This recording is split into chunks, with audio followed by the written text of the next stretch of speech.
Hey, hey, welcome to the channel. Today I'm about to check out Film Theory, DC Fixture Universe, bro. I low-key feel like at this point in time, it's very difficult. It would be tough for DC to revive. I don't even want to say revive. I'll just say for it to get good. I see it being good by 2026 or 2027, but I don't know, man. Like, unless you get a sequel to what? The Joker, we get a sequel to Batman, or ish like that. Or they actually hire the DC animator directors, because there is some fire storytelling. It is really good, but unfortunately, it doesn't really get as much recognition as the bigger names. So, yeah, DC has had a shitstorm of a year recently, but what can we say, man? It's been tough. But let's see how Matt Pat finna fix their entire verse, even though I see at this point in time, I'm not saying it's impossible, but it's very difficult. The DC universe is broken. Superman is lost. Black Adam stayed in the red. Cyborg has been silenced. Wonder Woman has vanished into thin air. And the Flash has gotten into so much trouble that DC wishes he'd just run his way into an entirely new timeline. DC wishes he would run away into another time. What? The same DC that brought him, even after all that. I don't want to hear that. But there's still hope for the future, my I wanna friends. hear And the that. key to solving all of it? Cartoons. Hello, Internet! Welcome to Film Theory, the show that wants you to subscribe faster than the Flash. Bet you can't do it, and write your favorite superhero down in the comments in less than 3 seconds. 3, 2, wait. Spider-Man. I don't Faster than know. the speeding I don't know. bullet. You, Well I done. gotta, Now, it gotta might give me be time for difficult that. to remember, but there was a time not too long ago when DC was the top dog when it came to superhero movies. Remember the Dark Knight trilogy? Those movies made over $2.4 Yeah, but that's it. billion I mean, at I the guess box Man of office. One of them Steel, was but so good that when it wasn't nominated for Best Picture at the Oscars, the Academy literally changed their rules to avoid anything like that ever happening again. But in the following years, yeah, not so much. The DCEU, which officially started with Man of Steel Yes, 10 sir. years ago, has been an absolute mess. And that's not meant to be a judgment call or measure of quality. I mean, just as a point of fact, right now there are 3 different Batmen and 2 separate Jokers running around at the same time. And okay, now I was about to say, I was about, yeah, it's kind of like Spider-Man, 3 different Spider-Man and 2 different Venom. You know, there you go. that's just the tip of the iceberg. Since the DCEU And started, Harry's, it's been a so. nightmare of hiring, firing, and rehiring multiple directors for the same project. Actors being let go, brought back again, only to be let go again. There's been public fallout over Bro. bad behavior by studio executives, constant cameos and teases for films that'll never happen, while Bro. completely finished movies are just outright I remember canceled. hearing Meanwhile, you got about star this. actors dealing with felony allegations popping up like the worst game of whack-a-mole ever. And the only thing that's dropped further than the quality of some of these things is WB's stock price, which got so low that it was basically sold for spare parts to the guy who runs the Discovery Channel. Gotta be honest here, loyal theorists, as someone who grew up loving DC's heroes more than Marvel's, it's been really heartbreaking to see this. But now, there's new hope. Warner Brothers has brought on James Gunn, writer and director of Guardians of the Galaxy, The Suicide Squad, I mean, bro, Peacemaker, but isn't he the one who made the decision to let go of Henry Cavill? Alright, man, at least Marvel will have him for the century, if I'm not mistaken. shepherd their movies back to financial Was it the and century? critical success. And while he certainly has a long path ahead of him to get the DC universe back to where it needs to be, I Yeah. think he can do it, provided he follows my advice today. That's right, loyal theorists. Today I plan to give this new master of the universe a 5-point guide on how to make a successful DC cinematic Okay, let's franchise. hear the And I'm not just pulling plan. this from anywhere. I have proof that these steps will work. So put on your super suits and kiss your Marthas goodbye. Let's save ourselves a franchise, shall we? Hey there, theorists. Future Matt Pat here for the second film theory in a row, go figure. So literally just a couple hours ago, as I write this, James Gunn came out and did a big presentation talking about DC's future plans, announcing 10 new projects for Okay. Oh, okay. Okay! Y'all remember the Brave and the Bold Batman cartoon? I'm low-key more interested in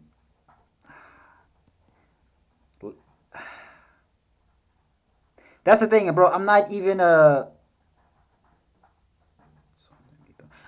like a DC head, bro. I'm not like that dude who's like that in touch with DC. I know way more about Marvel than this, so I guess I can be interested in the Lanterns, the Brave and the Bold, Superman Legacy. I don't know, and maybe something because I'm interested in that. I remember the monsters, so I loved it as a kid, and I just stopped loving it. I don't know when, but yeah, I Gods and gotta. Monsters, the so-called first chapter of their big DC reboot. Mind you, this is a couple days after we wrote and recorded this and got the audio out to our editors. James Gunn's announcement kind of came out of nowhere. Usually they preface this sort of stuff or try to time it around big industry events, but nope, this was him just dropping a big old promotional bomb in the middle of everyone. So what I'm gonna be doing now is laying out my advice exactly as it was written, not changing the script at all. But then at the end of each section, I'm gonna pop back in to assess how Gunn seems to be handling things going forward. Does it look like Okay. he's taking our advice? Is he ignoring it and doing his own thing? Or is he falling into the mistakes of his predecessors? Let's just jump back into the theory and find out. Step number 1, take care of your heavy hitters, both in terms of characters as well as the talent behind them. In pop culture, DC's characters have a pretty strong brand identity. Yeah. Most people know who Superman, Batman, Wonder Woman, Aquaman, and the Flash are. Yeah. Heck, even Green Lantern. So, at least to start, your focus needs to be on revitalizing most of the core cast. Bro, with why don't strong they use the series? It's not to say that I don't think a Cyborg or a Black Adam or a Birds Nah, but like when you think about like in order to think of Harley Quinn, you gotta think of the Joker. In order to think of Cyborg, you gotta think of the Teen Titans most of the time, but that's just me. In order to think of Black Adam, you gotta think of Shazam. So that's just the thing. In order to remember these people, you gotta remember certain aspects. Same with the Justice League, not gonna lie. In fact, the Justice League is low-key solid because they are the heavy hitters, but like when you think of Batman and Superman, you think of Batman. In fact, when you think of DC, you think Batman and Superman. When you think the Justice League, of course you'll think of them easily. But it's just with these characters, they just have to break cling and on work to on some. screen, but why would people go to see those if you can't even get Superman right? Right now, DC needs to rebuild the audience's trust. They need to let them know that they're delivering fun, high-quality movies consistently with all the name brands that we know and love. Then, and only then, will people start to come out for the second stringers. I mean, case in point, just look at Marvel Phase 1. You gotta Okay. do your Captain Americas and Thor's justice before anyone gives the talking tree and sassy rap Okay, a chance. fair The enough. Marvel brand can carry smaller characters now. All that said, the other side of the coin is after you've done a few of your core characters justice, if a creative comes along and has an amazing pitch for something more obscure, Yo, this is. Do I want to see a TV series? Oh, bro, this dude was fire, bro. Do I want to see a TV series or a movie? Low key, I want to see a TV.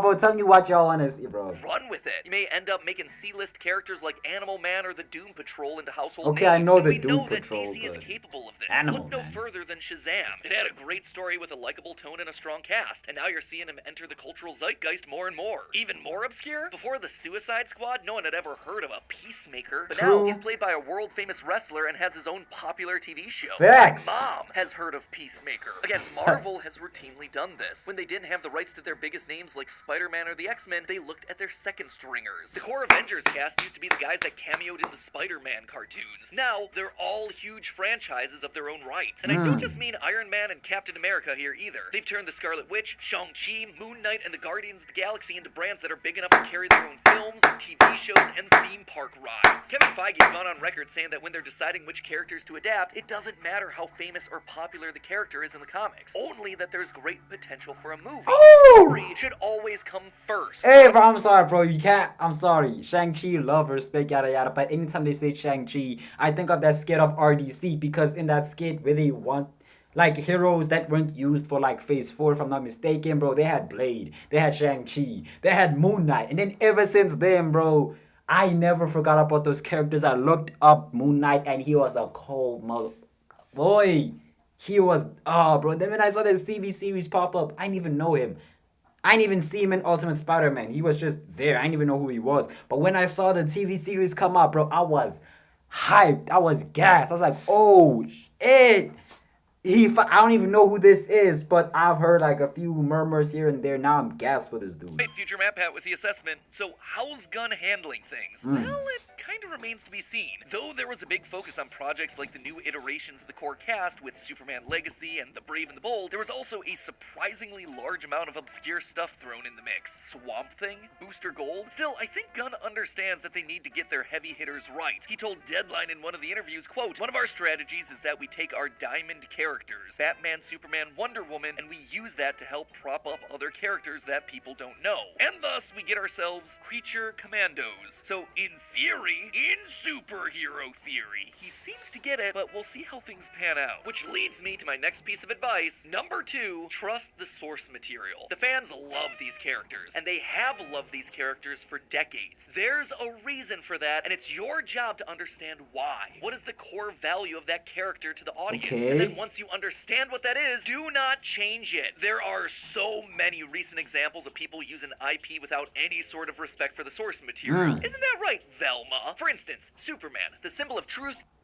Let's not speak about that, man. justice, and the American way, should not be destroying whole city blocks or snapping necks in a gritty drama. Or, if he is, that needs to be the point. That is the dramatic struggle. That's the conflict that the movie has to explore throughout its runtime. The character who's determined to be purely good is suddenly forced into positions where he has to question his own ethical line. Woo. That is an interesting movie. Okay. It's the superhero version of the trolley problem. Dig into that because it plays into what people love about Superman. His unironic, unspoiled sense of pure goodness and hope. Don't just leave it as some sort of footnote to happen at the end of the film. If you want an example of what not to do, take a look at Netflix's The Witcher. It started out great, with Henry Cavill, a beloved actor and fan of the material, stepping in to play the title character. But things quickly devolved as the creatives started changing parts of the Witcher mythos, to the point that rumors started swirling that the writers hated their source material. That right there is what we call a big red flag. And the fan reviews for both Season 2 and the spin-off Blood Origins reflect that. Is it any wonder that Henry Cavill bowed out of the franchise that he loved so he could go work on a war Oh, okay. I thought he just got finessed. Okay, I guess that makes sense. adaptation? He even released a public statement saying, quote, "I promise to respect this IP that we love. I promise to bring you something familiar." Woo! Not a good look for the Respect, creative bro. team over at The Witcher. Can't hate that. Choose the lesser evil. In short, audiences aren't dumb. They can tell when something's made with a genuine love for the IP. So if you find out that your writer staff can't be bothered to pick up and read some comic books, then just stop what you're doing. Stop it right there and find a project that they are excited about. Or, scrap the whole team and get someone who actually wants the project. You know a character that has some ridiculous lore? Sonic the Hedgehog. But both Sonic movies have embraced that video game weirdness to deliver movies that are in the top 10 highest grossing for the year. They respected the source material. Speaking of that Sonic lore, by the way, if you're interested in just how crazy Sonic lore gets and how the newest game's release breaks all of it, we just released a game theory about that very topic. Link is in the top right Sweet. corner of the screen. Make sure you watch that one after we're done solving the DCEU's problems. Future Matt Pat back again, happy to say that I think Gunn nails this point. The new Superman project seems to be borrowing from more hopeful stories. The Brave and the Bold is bringing more of Batman's very popular family of characters onto the screen and embracing stranger parts of the obscure IP they're adapting. Awesome. Even that Supergirl movie's adapting a really new, really weird story that fans and critics loved, borrowing more from stuff like John Carter than Smallville. On paper, everything here is looking great, which makes a lot of sense. I mean, we're talking about a guy who made a talking raccoon, alien tree, and polka dot man work on film. If there was any one of these 5 points that he was going to knock out of the park, it was going to be this one. Now back to the advice. Point number 3, and this is a bit of a corollary to what we just talked about. If a character doesn't fit a tone, don't force him into a movie with that tone. Okay. Basically, you don't want to try to ram a Superman-shaped block through a Batman-shaped hole. Yeah. Despite both of them being superheroes, the types of stories they tell They are aren't anywhere close. completely I don't even have to say, man. I don't even know why I paused for that, but yeah, bro. One has a bro. It's Arkham. It's fucking Arkham. Shit go down in Arkham. Superman. Well, Superman's the boy next door. Boy wonder. Charming. Y'all get what I'm trying to say. To the same. Something I don't think a lot of people understand about Marvel's output is that they aren't superhero movies. They're movies with superheroes in them, sure, and they do have consistent factors, but superhero isn't the genre. Instead, Marvel looks at their characters and then writes stories about them in genres that make sense. To really explain what I mean, let's just take a look at 3 of the franchises: Captain America, Ant-Man, and Spider-Man. Okay, let me say this. Captain America, Winter Soldier, I never watched it. I've seen I remember as a kid, I watched it at the beginning, but then somebody like I don't know messed up the disc so it didn't fully play. And I never, ever since then, I never went out of my way to watch Captain America: The Winter Soldier. So I can't really speak on that. And all three of these series have Marvel's trademark quippy humor, costume design, art direction, all that jazz, but the types of stories they're telling are all very different. Winter Soldier and Civil War are political thrillers making commentary on serious social issues. This isn't freedom. This is fear. There's worse ways to protect people. Protection. Is that how you see this? She's not a U.S. citizen, and they Oh, don't come grant on, visas Tony. to weapons of mass She's destruction. a kid. Give me a break. Both Ant-Man films are heist movies, featuring Scott Lang breaking into somewhere highly secure to either steal something or rescue someone. I love this movie, boy. Really? Aren't done. I want you to break into To the place and steal something. And both of these franchises are way different from the Spider-Man movies, which are all Gen Z John Hughes coming-of-age films. Who's Liz? Who's Liz? She's the best. She's awesome. She's just a girl who goes to my school. The stakes are different, the structures are different, the genres are different. So how does that apply to DC? Well, Batman's historically done this well. The Christopher Nolan Batman trilogy are crime thrillers. Matt Reeves' The Batman leaned into the noir elements of a detective story. Both of them were dark and gritty, and rightfully so. But the problem begins when you start to layer that tone across a whole franchise. Wonder Woman, Shazam, Superman, they're not gritty characters. So trying to layer them into gritty stories is going to create tonal conflict. This Like, is just 'cause it's arguably one of the DC biggest doesn't mean issues it with the always early phases has of to the be dark. DCEU. Zack Snyder's aesthetic was being applied like a filter over everything. The genre of those early movies was superhero comic book, and nothing really more. But if you look at the movies in the franchise that worked the best, Shazam, Wonder Woman, Aquaman, and The Suicide Squad, Yup. they weren't afraid to break from the mold and carve out their own tone. Wonder Woman, the good one, was part period war film, part mythological epic. Aquaman borrowed a lot from old school adventure movies like Indiana Jones and the Mummy, and audiences loved both of those. Ocean Man movie has Never Dragon finished Knight Octopus, Aquaman, I was awesome. halfway. Kid superhero movie has YouTube humor, perfect. Talking Shark movie has giant alien star Kaiju. cool. Just because everyone in the DCEU shares a collective world, it doesn't mean that everyone's part in that world needs to share it's the the same same. tone. You need to look at the characters that you're working with and then make movies around them, not force them into the movies that you're trying to make. So make an upbeat Superman action film with a journalistic subplot. Make a space cop action drama with the Green Lantern. Just Okay. give them all room Men to in breathe and do Green. their own thing. Future Matt Pat review time. Okay. DC's approach to this one seems perfect. Not only are they letting stuff like the Batman and Joker sit in their own worlds with their own tone, they're also carrying over the only parts of the DCEU that people loved: Aquaman, Wonder Woman, Shazam, and the Suicide Squad. Plus, they are very clearly embracing different tones in the new adaptations that they're bringing to the table. They even had the same idea for that true detective in space version of Green Lantern that we Okay. just pitched right there. Great minds thinking alike, huh, James? Piece of advice number 4, and this is a big one: take your time. Take your time making the movies good, duh, but also, more importantly, take your time announcing what you're working on. That way you can see what works, what audiences react positively to, and what you need to work on behind the scenes if something doesn't pan out. All without publicly embarrassing everyone involved. Seems obvious, right? You would think, but a lot of studios make this mistake. See, the MCU had this weird marketing strategy for a film franchise when it was still young. They'd have Kevin Feige come out at Comic-Con and announce the entire next 3 to 5 years of movies all at once. At the time, when they were still growing their brand, it worked really well for them. It got fans excited, which built up hype. But this taught the other studios the wrong lessons. Everyone wanted a piece of the pie, and so they tried their best to start the next MCU ASAP. Universal might just be the best worst example of this that I can think of. Okay. Their attempted reboot of their classic monster movies under the Dark Universe banner back in the mid-2010s. They announced half a dozen movies mapped out with a deep mythology's worth of lore. They cast Hollywood superstars like Tom Cruise, Johnny Depp, Angelina Jolie. They even released a star-studded cast photo of the major players all in one place, so you Okay. knew that they were serious about it. Fun fact, by the way, none of those actors were actually in the same room for this photo shoot. They were just photoshopped together. Anyway, the one thing that Universal Damn, didn't okay. do in all this, make sure the movies that launched the franchise were actually worth watching. Dracula Untold was a moderate financial success, but was eviscerated by critics and fans. And The Mummy, starring Tom Cruise, it did even worse. The most memorable thing about that movie was the trailer they mistakenly uploaded without any audio. What the hell? What?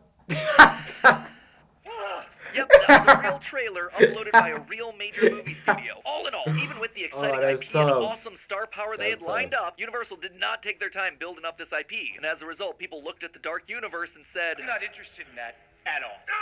DC did the exact same thing. In 2014, they announced 10 movies for their new universe. Sheesh. Cyborg. That didn't happen. The Flash. That didn't happen. Green Lanterns. Okay, to be Justice League Part 2.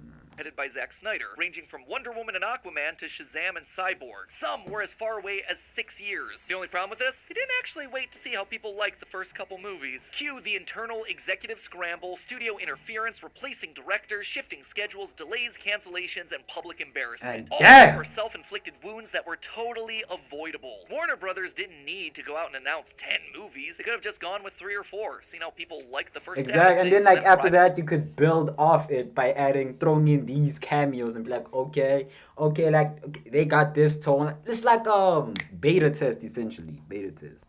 Changed plans in the background when it became clear that audiences weren't clicking with the DCEU. This is the one that makes Future Map Pad a little worried. I'm skeptical about the fact that so many projects just got announced this week. Another 10 in total, which is just like that initial wave of DCEU announcements. That being said, I suppose they're not completely starting from scratch here. They are bringing what worked from the DCEU over into this new universe, so at least they're starting on a positive note. Plus, I also found this quote where Gunn said that they're willing to delay movies if the scripts aren't 100% ready. Now, I would hope that this would normally be the default in Hollywood, but looking at blockbusters over the last decade, clearly not. But I wouldn't be getting too far ahead of myself because piece of advice number 5, don't have a long-term plan. Not kidding, don't meticulously plan out the new universe so you know exactly what's supposed to happen and when. I know it sounds counterproductive, but I promise that you'll regret doing this. By having so much of your franchise laid out, you don't give yourself room to maneuver if something changes. If a new character pops up that you want to insert into the franchise, or a writer comes along to offer you a great story that otherwise doesn't fit. Again, you can learn from Marvel here. And the big example I'm going to point to is Captain America Civil War. This was a huge movie for the franchise. It was? Basically Avengers 2.5, featuring the culmination of a ton of stories and setting up a ton of others for the future. From the outside looking in, it might have seemed like they planned the whole thing from the start, but they didn't. Civil War wasn't even the original pitch. The writers wanted to adapt a different Captain America story called Mad Bomb, but Feige didn't think that it went big enough, so things pivoted to Civil War. And even then, there were multiple versions of Civil War floating around, with and without Spider-Man, since Marvel was busy negotiating over the I remember this. I'm not saying I could.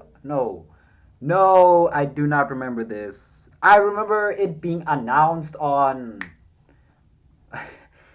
What's that Nickelodeon show where they would slime people? I remember watching it there and seeing bro with the beard. Bro, they'll announce Civil War. I went crazy, and then I saw Spider-Man, and I was like, finally, how is this nigga here? How is yada yada yada? Finally, who's under the mask? Is it Andrew? Is it Toby? We'll never know. But I didn't care who was under the mask. I was just happy to see Spider-Man like with the Avengers. To an agreement there, Ant-Man would have switched sides to become Team Iron Man, thereby changing his entire character arc in all the future movies. But Marvel just decided to go with the flow and did that would have been terrible. Now, that's not to say that you shouldn't have a vague idea of what to do or where your story is going. You 100% should, so you can build to it. Marvel did exactly that in Hulk and Iron Man 1, teasing the Avengers initiative because they knew that eventually they were going to have a crossover. They just didn't have what was going to happen in the Avengers laid out. And then the Avengers movie itself teased Thanos because, again, Marvel knew that eventually they'd want him to be a big bad. But writing out how exactly they were going to get there beat for beat, that's no bueno. Seriously, did you know that for a while nobody at Marvel had decided where the Infinity Stones were? Or even what was and wasn't an Infinity Stone? True story, according to tweets from James Gunn himself, when they first I forgot about this. It's true, but not that late in post. I think it's because halfway through Marvel decided the thing in Dark World was a Power Stone. Ooh. As well as other things that became Power Stones. But I like I like the purple way more. At Guardians of the Galaxy, the Infinity Stone in the movie was red, the color of the Reality Stone. But in post, it had to be changed to the purple Power Stone because Marvel had decided after the fact that the red one would be coming from Thor the Dark World's ether. Heck, they didn't even know why Thanos wanted the stones to kill half the universe until they sat down to write the script for Infinity War. I mean, if you need any more proof of their lack of a plan, they featured the Infinity Gauntlet in Odin's vault as early as Phase I remember 1. that, and then they said it was a fake gauntlet. And it was retconned, which when you think about it is kind of funny because this then is a fake of a gauntlet that hadn't even been built yet. He made what he wanted. Device capable of harnessing the power of the stones. But you know what? I don't hate it because we got a better movie franchise out of it. Facts. Final Future Map Facts. review. I'm not too worried there. Even though they did talk about plans to have characters appear in multiple projects, Gunn didn't come out and announce a giant crossover event that everything's leading up to. It seems Alright, like they're this just gonna go crossover with the would flow be for now, interesting. which I think is the smart option. That said, there is still one final big thing that I want to point out to Gunn here. So, that is a lot of advice, but here's the biggest twist of them all. DC already has the perfect blueprint to model parts of this new cinematic universe from. And Do it's they followed now? basically all of this advice. It was called the DC Animated Universe. If you I like was DC just 90s saying that at the beginning. Hold up. and aughts, you definitely recognize this franchise. It's Yeah. where a lot of the iconic modern portrayals of DC's characters originated. Kevin Conroy's Batman, Mark Hamill's Joker, those were these versions of Batman and Joker before they made their way into the animated Yes, films sir. and Arkham video games. So how Arkham, does the oh my DCEU follow my advice? Let's go point by point. Firstly, yes, they knew that the heavy hitters Were were im- important. yes, They sir, started they this did. universe out with Batman, and then they grew into a Superman show before they had the two of them team up in Justice League. But what else did they do? Well, an awesome new character named Static came along in the comics, and they jumped at the chance to adapt him with a creative team that were excited to tell his story. Okay. So when a really weird but really cool idea for a cyberpunk Batman spin-off came along, they made Batman Beyond. They Oh also my let less lord. important characters shine in the Justice League shows. Seriously, Hawkgirl, The Question, Etrigan the Demon, all minor characters that had leading roles, episodes, even entire story arcs devoted to them. Not only that, but they adapted these characters in ways that didn't pigeonhole them into tones that didn't This fit. is- They let this was Batman fire, have a man. This darker, was more fire, noir man. tone. Superman was more upbeat and sci-fi. Static Shock didn't feel the same as Batman Beyond, which also didn't feel the same as Justice League. Fourthly, they took their time building the world. Batman the Animated Series was first released in 1993. Superman didn't get his spin-off until 1996, and Justice League didn't come along until 2001. And finally, though DCAU head honcho Bruce Timm might have had ideas on where to take the universe's story, the creators didn't plan beyond what seasons and shows had already been greenlit. They didn't go into Batman in the early 90s, mapping out where their Justice League spin-off in 2005 was gonna take them. Listen, DC, James, you guys have a golden opportunity here to take Okay, some of I'm gonna be those honest. In recent times, I haven't been watching them as much. But shit, man, just this nostalgia hitting, bro. beloved characters and IP in the world and make something really meaningful. It won't be easy, but exactly how to do it is right in front of you. All you need to do is follow my advice and just go watch some great old cartoons. In the meantime, though, if you want to see my last piece of advice that I gave to DC that they chose not to follow, check out my theory on how they should have used the Snyder Cut to fix the DCEU timeline. Or if you want to see what Batman villain DC should have set up with the Batman, check out my theory about Hush and the Joker. Don't forget to Okay. subscribe for more superhero theories coming your way soon. And as always, remember, it's all just a theory. A film theory. And cut. Golly, bro, like that was pretty clean.